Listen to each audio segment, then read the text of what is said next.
Good morning friends, मैं हूँ रचना और स्वागत करती हूँ आपका अपने चैनल गार्डनिंग विद रचना में।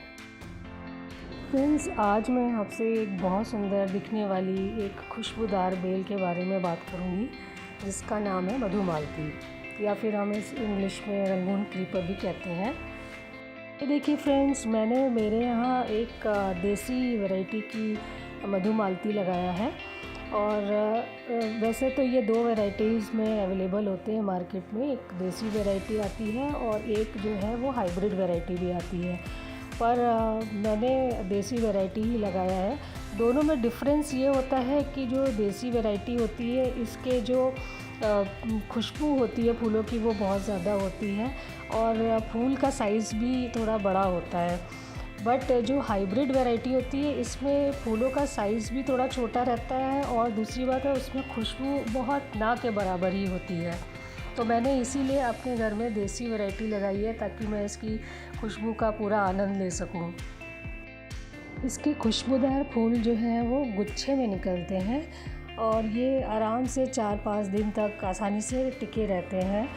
और इनकी खासियत ये है कि एक तो ये रात के समय ज़्यादा खुशबू देते हैं, दिन में भी देते हैं पर दिन में बहुत हल्की खुशबू रहती है, रात के समय इनकी खुशबू बहुत ज़्यादा होती है।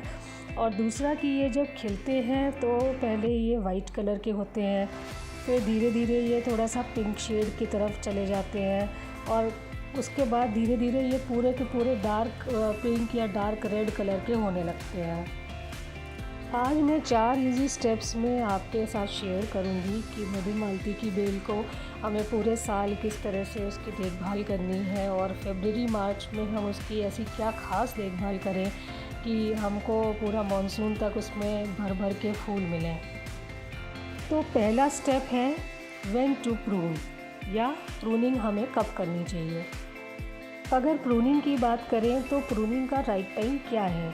तो मधुमालती की जो बेल है उसमें हमें प्रूनिंग जो है मानसून के ख़त्म होते ही तुरंत करनी है। प्रूनिंग का आसान शब्दों में मतलब है कि जब हम किसी पेड़ की काट छाँट करते हैं तो मानसून के ख़त्म होते ही हमें अपने बेल की काट छाँट कर देनी है। सभी बेलों को आप नीचे से काट दीजिए और क्योंकि वो वैसे भी विंटर्स इसका डोर्मेंसी का पीरियड होता है और इसमें उस समय ना ही कोई ज़्यादा बेल निकलती हैं और ना ही फूल तो निकलते ही नहीं हैं। तो इसलिए हमको इसको नीचे से काट के और इसको पूरा रेस्ट पीरियड में छोड़ देना है।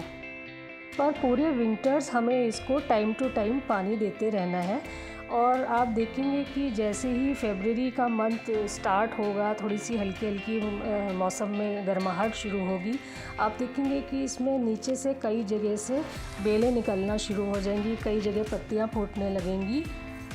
मेन बात ये है कि हमको इस बेल की साइकिल को मेंटेन करके रखना है। जैसे कि हमने मॉनसून के बाद इसकी कटिंग करी, कटिंग के बाद आप देखेंगे फरवरी में इसमें नई बेल आने लगेंगी, फिर आप इसमें खाद पानी और अच्छे से देने लगेंगे, उसके बाद इसमें बेलें बनेंगी, फिर फूल बनेंगे, उसके बाद फिर ये चलते चलते पूरा मॉनसून तक चलेगा। उसके बाद मॉनसून आने पर आपको इसको दोबारा प्रून करना पड़ेगा। तो ये जो साइकिल है इस बेल की, वो साइकिल हमें मेंटेन करके रखना है, तभी हम इसमें से बहुत सारे फूल पा सकते हैं। अब मैं आपसे सेकेंड स्टेप शेयर कर रही हूँ, वो है वेयर टू ग्रो, यानी कहाँ पर उगाएं। मधुमालती जैसे कि आप जानते ही होंगे सालों साल चलने वाला एक प्लांट है, तो उसे हमें अपने गार्डन में बहुत सोच समझकर ऐसी जगह पर लगाना है कि पहली बात तो उसको पूरे दिन की फुल डे की सनलाइट उसको मिलनी चाहिए और दूसरी बात है कि वो बहुत लंबी बेल होती है, तो वो आपके घर के ऐसी जगह पर कोने में लगाइए जहाँ वो ऊपर तक आप उसको फर्स्ट फ्लोर या सेकंड फ्लोर तक चढ़ा सकें। मेन बात ये है कि इसे हमें ऐसी जगह पे लगाना है जहाँ इसे पूरे दिन की चटर धूप मिले, क्योंकि इस बेल में ख़ास बात है ये कि इसमें जितनी ज़्यादा धूप मिलेगी ये उतनी ज़्यादा इसमें बेल आएंगी, उतनी ज़्यादा ग्रोथ होगी और जितनी ग्रोथ होगी उतने ज़्यादा ही फूल हमें इसमें से मिलेंगे। और अगर आपने इसको गमले में लगाया है तो कोई प्रॉब्लम ही नहीं है, आप इसको शिफ्ट करके ऐसी जगह पर रखिए जहाँ पर पूरे दिन की सनलाइट आती हो। अब जो नेक्स्ट स्टेप है वो है हाउ मच टू वाटर, मतलब हमें इसको कितना पानी देना है। जहाँ तक पानी की बात करें तो आप ये तो समझ ही रहे होंगे कि इतनी ज़्यादा गर्मी है और पूरे दिन की इतनी तेज़ धूप है, तो हमें इसे पानी तो बहुत अच्छे से देना पड़ेगा। पर कितना पानी देना है, अब ये प्रश्न है।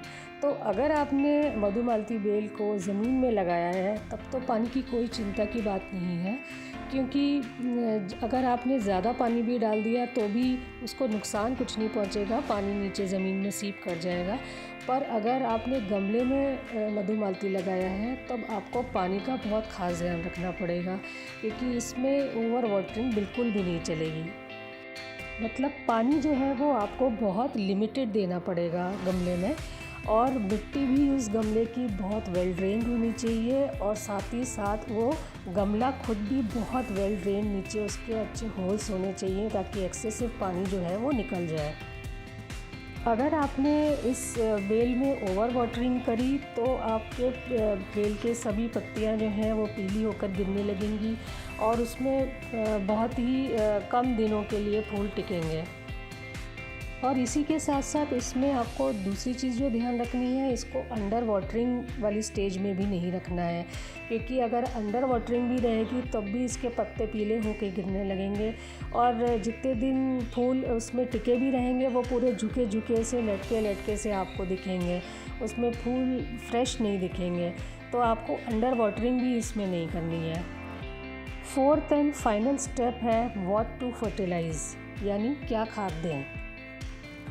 अब जैसे ही फरवरी का महीना स्टार्ट होता है तो तभी से ही हमें अपनी मधुमालती की बेल को खाद देना स्टार्ट करना पड़ेगा, ताकि वो धीरे धीरे उसमें बेल निकले और उसके बाद उसमें फ्लावरिंग वगैरह स्टार्ट हो जाए। तो उसको आते आते तो खैर मार्च एंड हो जाता है, पर हम फरवरी से ही उसको अच्छी खाद देना स्टार्ट कर देंगे। खाद जो हमें इस बेल को देना है उसमें हमें जो ख़ास बात का ध्यान रखना है वो है कि हमें इसमें नाइट्रोजन बेस्ड फर्टिलाइज़र बहुत ही कम देना है, और हो सके तो ना ही देना है, क्योंकि नाइट्रोजन बेस्ड फर्टिलाइज़र देने से क्या होता है कि इसमें सिर्फ बेल ही बेल डेवलप होती रहेंगी और फूल जो है वो बहुत कम खिलेंगे। इसलिए हमें इसे नाइट्रोजन बेस्ड फर्टिलाइज़र बिल्कुल नहीं देना है। मैं आपको बता रही हूँ कि इसके अलावा कौन सी खाद मुझे इसे देना है। अब आप देखिए ये मैंने क्या खाद ली है अपनी मधुमालती की बेल में डालने के लिए। ये मैंने 1 लीटर पानी पहले से लेके रखा हुआ है, और पहली खाद है ये पोटैश। ये रेड कलर का और वाइट मिक्स भी रहता है इसमें, ये ग्रैन्यूल फॉर्म में है। और दूसरी खाद है ये है वर्मी कंपोस्ट, ये देखिए।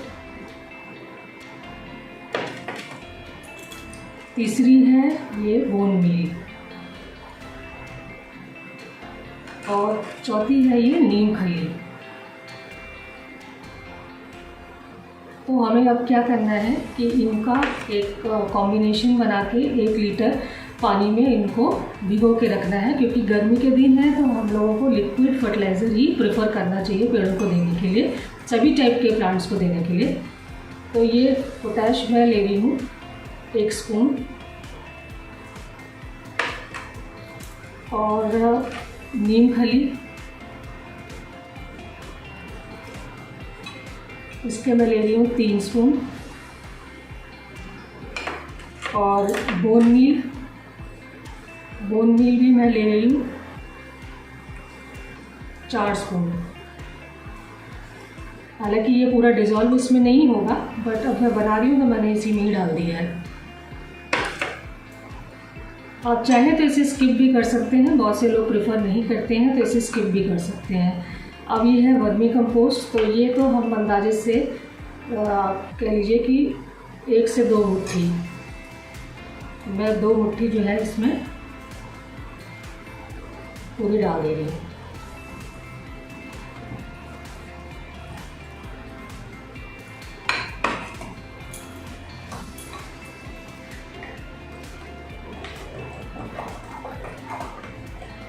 ये जो लिक्विड फर्टिलाइज़र है इसको आप 2 दिन के लिए कम से कम सड़ने के लिए छोड़ दीजिए।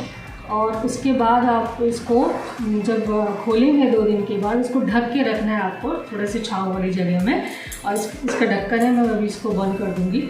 और उसके बाद आप इसको 2 दिन बाद जब खोलेंगे तो इसी 1 लीटर फर्टिलाइज़र में आपको और 1 लीटर फ्रेश पानी बनाना है। और आप ये सोचिए कि बिल्कुल डाइल्यूटेड फॉर्म में इस समय हमें अपने पेड़ों को देना है। तो ये अच्छे से मिक्स कर लेते हैं।